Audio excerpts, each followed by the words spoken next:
My name is Baby Ruth Villarama. I'm a film director of a documentary film, Sunday Beauty Queen. It's a North American premiere, oh no, it's a Canadian premiere of Sunday Beauty Queen here. Why do you have the idea to produce this Sunday Beauty Queen? I think it's about time that the world see Filipinos, in a different light. Filipinos are known to work in different sectors around the world as migrant workers, and we usually overlook them. The world don't really pay attention to the contribution of the Filipinos, and we decided to make this film to somehow promote compassion, equality, and see migration, see the importance of migration in the grand scheme of things. So yeah, when we discovered the Filipino workers in Hong Kong mounting this beauty pageant to support each other, we realized it's a modern day Cinderella story that has to be told. Filipino working in Hong Kong is very common now. I think they are in 10,000 or more than that. 190,000 documented. So some have been in Hong Kong very long time. They keep renewing their contracts. But as native Filipino, that they have to go outside their original country and work overseas. What are their feelings? Yeah, it's the situation of migration in the Philippines. It's emotionally messy in a sense that they leave their families behind, and families is a basic unit of society.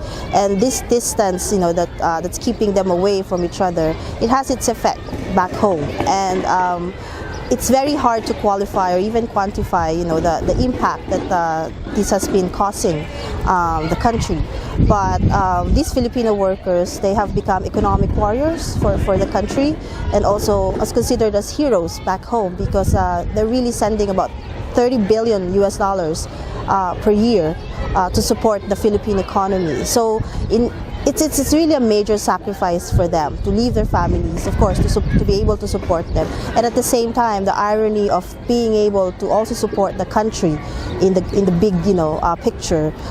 This is what's happening in my country, and also the contribution of the Filipinos as overseas Filipino workers. As overseas workers in Hong Kong, are they being protected or any discriminations in Hong Kong? When there is a difference in the social class and the gap between the rich and poor, boss-employee relationship, this entire capitalism structure of this world, it's really creating that inequality, and it's exposing a lot of people to abuses and unprotected situation. So yeah, it's quite common, but we can always see that they're also good employers. That's why in the film we want to highlight, the ideal of what's supposed to be. Just because they are working for your family does not give them the right to treat them badly. So yeah, we try to present a different angle in the film that somehow can promote more understanding with each other. What are their lifestyles in Hong Kong? Most of the overseas Filipino workers in Hong Kong, they work Monday to Saturday, almost for 24 hours. So it's only Sunday that they are given a day off. They say that in Hong Kong it's still ideal, because in countries like Singapore, Malaysia, the governments do not require their employers to give their workers a day off. So some workers work Monday to Sunday, non-stop. So in Hong Kong, they only have Sunday to look after themselves and to see other Filipinos. So if you go to the central station in Hong Kong, you will see them all spread out there, and that's the only time where they can able to be themselves and talk to their families back home. So what are their jobs in Hong Kong? Most of them are working in homes. If you're a domestic, there are 190,000 the overseas Filipino domestic helpers in Hong Kong. So most of these women work in homes, and there are also small numbers of professionals, like they work as teachers, they work as newscaster even, and but most of them are working in homes. So Sunday is the only day off they have? Yes, Sunday is the only day off them. It's really a Cinderella. What do they do on Sunday? So different types. I mean, it depends on them. But we discovered this group of Filipinos who decided to organize a beauty pageant like no other in the world, because they use this charity event to support shelter homes built by them and built by some Filipinos as well, to give something, to give protection to those who got terminated from their jobs. So yeah, so it's It's a charity. it's a cycle. Yeah, it's a cycle of supporting each other.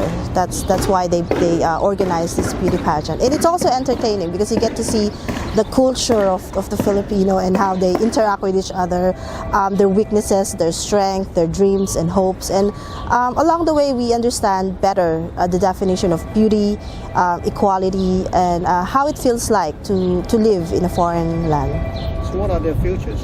They keep working in Hong Kong as domestic helpers, or do they have any way to live a better life? Yeah, in Hong Kong, unfortunately, if your card, if your visa card says that you're a domestic helper, there's no way for you to find a better job, or no way for you to apply for another position. You stay as a domestic helper for as long as you wish. So that's the situation. So that's why hopefully this film can give light to that, and hopefully things will change for the better. Can they apply for immigration status, or? No, the only way that they can be part of Hong Kong society officially is if they marry a Hong Kong national. So again, that's also is a complicated situation. If you're a domestic helper, there's no way for you to improve, your immigrant status in Hong Kong. And some, probably because they have nowhere to run, they end up as prostitutes, and they find Hong Kong nationals out of convenience. So if they lose the contract and they still want to remain in Hong Kong, they do some underground job. So. Right, and the thing is, if you get terminated in Hong Kong, you only have 14 days. Yeah, otherwise you will be deported. So that's a big thing. That's also one of it's a major blow when I discovered it, because as a Filipino, it's almost impossible for anyone to find a new job within 14 days. And if you can't find a job within 14 days, you get deported.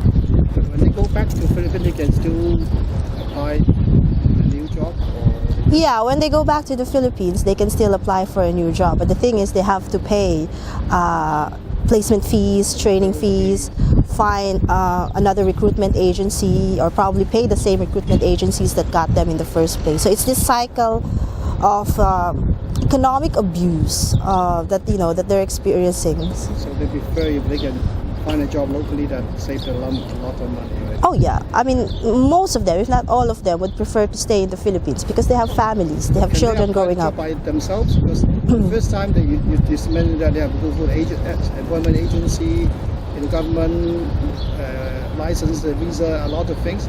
When they are in Hong Kong, they finish one contract, then they try to get a new employer by themselves, or they still have to go through the same procedure? They don't encourage direct hiring.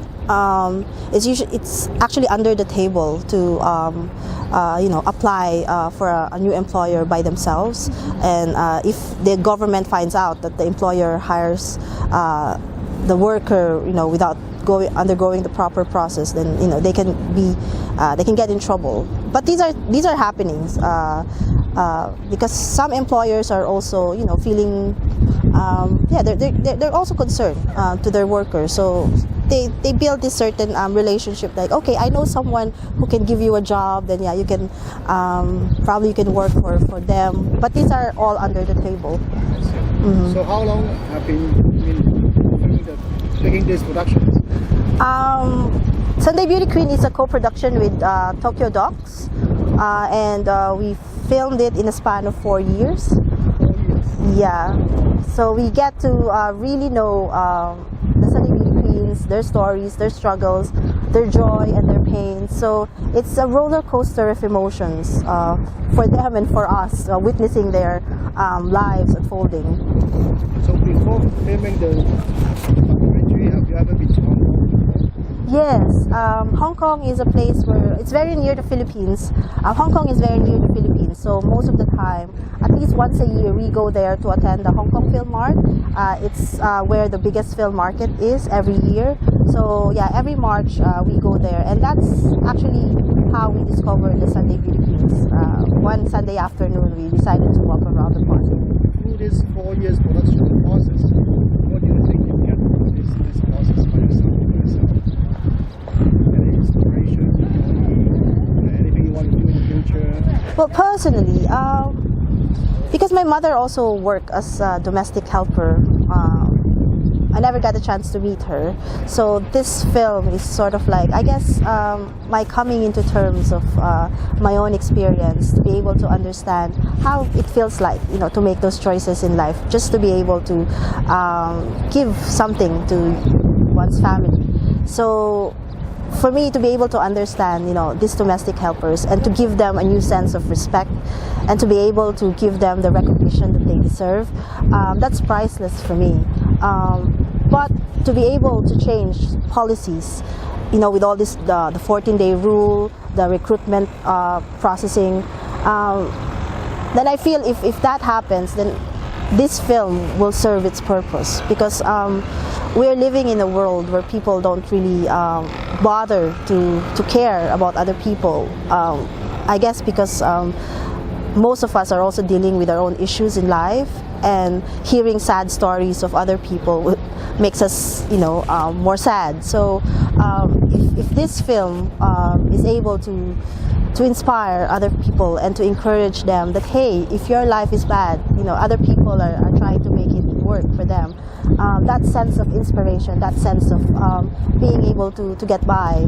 That's why we decided to keep going and finish this film. Yeah, it took a while, but I think it's very important for us to hear these stories, because the world needs this. Through your interview, people working in Hong Kong, are they happy? Are they feeling happy? I'm not sure, I don't want to be biased, but when you're a Filipino, anywhere you go, you try your best to find your small space of happiness wherever you are. So Filipinos are like that. Even though they're inside a prison, inside something like a really bad situation, they always try to find a sense of happiness and belonging. So of course it's not happy, it's sad because you're away from your loved ones for the past 5 years, 2 years, some 35 years. That's not happy, but for them, Filipinos always try to find a sense of purpose and happiness, regardless of what situations they are in. So I just want the world to know this. Last question. Your background. Looks like you're experienced filmmakers. No, I'm a student of life. My background is journalism. I finished journalism in school in the Philippines, and I also had my postgraduate in the UK. And I'm a foreign correspondent in Manila for some of the organizations that needs help. Like I've worked with Bloomberg, Euronews, National Geographic Channel, and we have a small startup company called Voyage Studios, which really produce independent films with local filmmakers, and also try to find connection with producers in the region to support each other, and also to promote international co-production, because I think that's the future. So Sunday Beauty Queen is an international co-production with Japanese producers Tokyo Docs. It looks like you got good education, good job. Is it because your mom works in Hong Kong supporting you to get that? Or? No, she didn't work in Hong Kong. She just happened to work as a domestic helper back home in the Philippines. But yeah, I didn't meet her. I guess it's also, knowing your background makes you feel that there are certain things that you take into consideration. Because I understand that some people really work hard just to give me good education and a better life. So that makes me grateful to what I have right now, and I guess this is sort of like my way of giving back. It's really the last question. No problem. Is the economic situation in Philippines is getting better now because they can't find a decent high-paid job? They have work for the family, right? If they can find a job locally, domestically, they would rather not go live with their loved ones. So is the economic situation in the Philippines getting better now? We have a new president recently. She just took office last year, or 2016, yeah, last year. And there's still a lot of rooms to improvement, because I think, this change, it would take decades for it to be felt.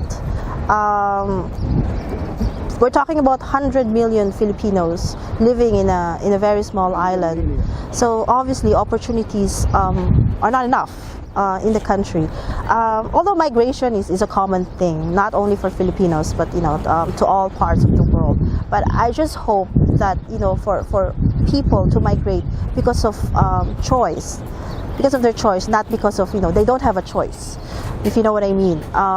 So programs are being implemented. I heard that the president will now provide a department specifically for overseas Filipino workers to help them with their needs and provide them support, at least with giving them halfway homes, a shelter in case they get into trouble. So a lot of things still need to be improved, but people are working, and we're sort of contributing to that change, because you cannot just let your people live suffering and just trying to find meaning despite the situation that they're in. I mean, you have to do something. That's really the core of